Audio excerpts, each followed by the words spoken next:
Welcome to Soak Pool's training program. As you see, I'm wearing a mask. For the dust control, as we clean initially on the pool, I'm scrubbing with a felt bottom on the bottom of the vacuum head. It does really good in scrubbing it, getting the dust and the particles off. And now we jump to the plumbing. We have to glue in the 2-inch PVC plumbing returns. So we're using the primer here, and we're scrubbing off all the bits of concrete, all the bits of oil and junk off of the pipes. So what's an extra couple seconds, scrub it off. You can see here there's some glue or some concrete here. Just scrub it clean. It helps the pipe go in easier and also gives you a more secure, waterproof connection. So take your time and just do things right. Feel free to be semi-liberal with the primer. Just don't let it be running out the back and in the front. You don't want the stuff soaking into the concrete inside or outside. These are the two products we use. Well Dawn's a pretty common brand. We got Pool Heavy and Pool Primer. The Pool Heavy is a gray heavy primer. It works really good. Then don't forget to primer your piece that you're gonna stick into the fitting.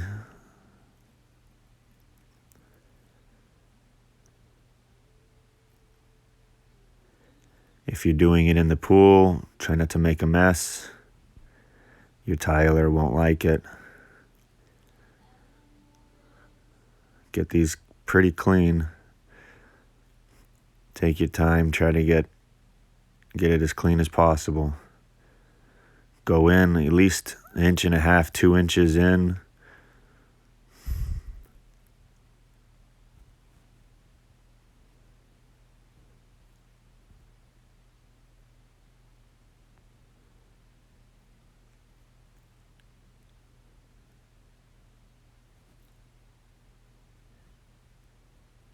And then with the glue, be sure to coat all the way around, no dead spots. Both the fitting and the pipe. Coat both sides, both fittings. Be fairly liberal with this stuff because the excess just gets pushed to the back. And as you push it in, do a 1/4 of a turn while pressing in like that. Don't just shove it straight in. Don't turn and then push. And don't push in and then turn. You want to do a 1/4 turn while pushing in. It gets you your best coverage on the pipe. Those are plumbing standards, not my own. You can see a little bit of the excess drooled in the pipe in the back there.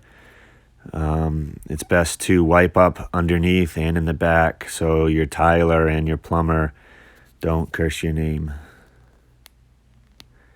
Now we're into the waterproofing. Since we had already vacuumed and cleaned the pool, we use the hydro band with just a roller, however you feel like it, with a stick, in your hand, whatever it takes.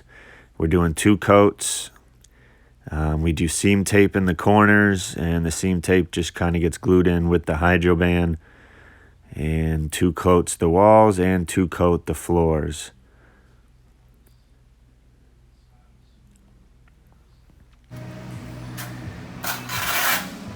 Here we have an example of how we lay tile. You need to have a good 98% coverage on the back of the tile, back buttered, and then a full covered mortar on the floor, and press it in. When you lift the tile, after you've pressed it on, you should not see any of the lines from your trowel. It needs to be full contact coverage. Here's some more pictures with the bullnose edgings and the detail. You gotta have the wedges, you gotta have the horseshoe spacers. The wedges make up differences and discrepancies in the concrete and in the tiles. Here was a pool that had a 45-degree angle on the bottom due to the difference in the pour construction. And here's a kind of a start to finish kind of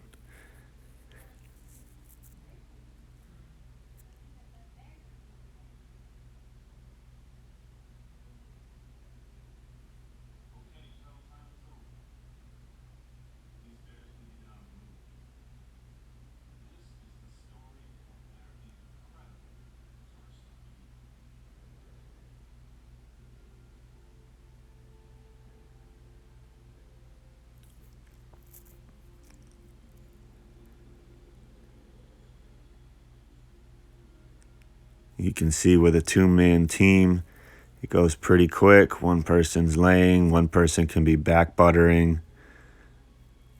We use a 2.5-inch diamond hole saw to cut around for the pipes.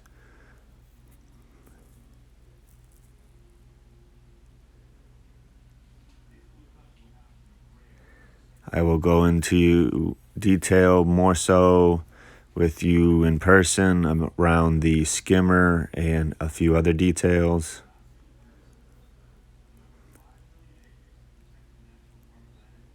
The lasers help in some situations, but it also isn't totally necessary, as I will describe later.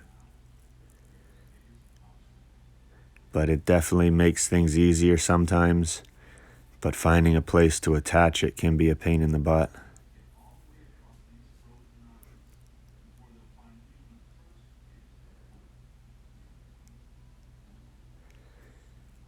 We want to have all our tile applied by CTEF standards, Certified Tile Installers Foundation, or whatever it is, that every tile is back buttered and pressed on for full coverage. We don't want any air pockets behind the tiles. Here you can see me scraping the facing of the tile. I kind of jumped in late on this video, so this is the end of it. But you can see now I'm jumping to the seams. So I wiped all the tile down and did all the faces with a trowel and a sponge. And now I'm going back around again and getting the joints and seams with a razor blade. Just making sure every single seam, joint, corner, and gap that no mortar will be exposed after grouting, so we don't have mortar showing through the grout. It's pretty important because it does show up, especially after all your final wipes and you start seeing mortar. You got to be super picky here in this process, super detailed to pick out or push back every bit of mortar, at least a 1/16 to an 1/8 inch in. Then I vacuum up all the crummy pieces and I start grouting. You can see here I'm wearing a special mask to handle the fumes from the grout. I highly recommend it. Pay extra detail to pack the grout in, especially around fittings. And I will go more into detail on that in person. But especially on the floor and in the corners where you have usually some gaps in the corners and in the of the tile and larger gaps in the floors. So make sure that you pressing the grout in to fill in any voids.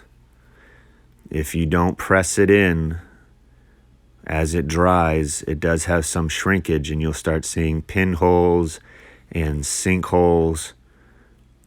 Pay extra attention to how you're pressing it in. Then the normal wiping process, I wet it kind of 2 times just to get all the bulk material off. I double sponge it, 2 hands just to make it go faster as I'm doing the initial wipe. Then I come back in now with 1 sponge and make sure all the lines are straight, no cottage cheese effect. Good seam coverage, trying not to wipe out any excess, but make sure the grout lines stay strong and making sure there's no excess anywhere.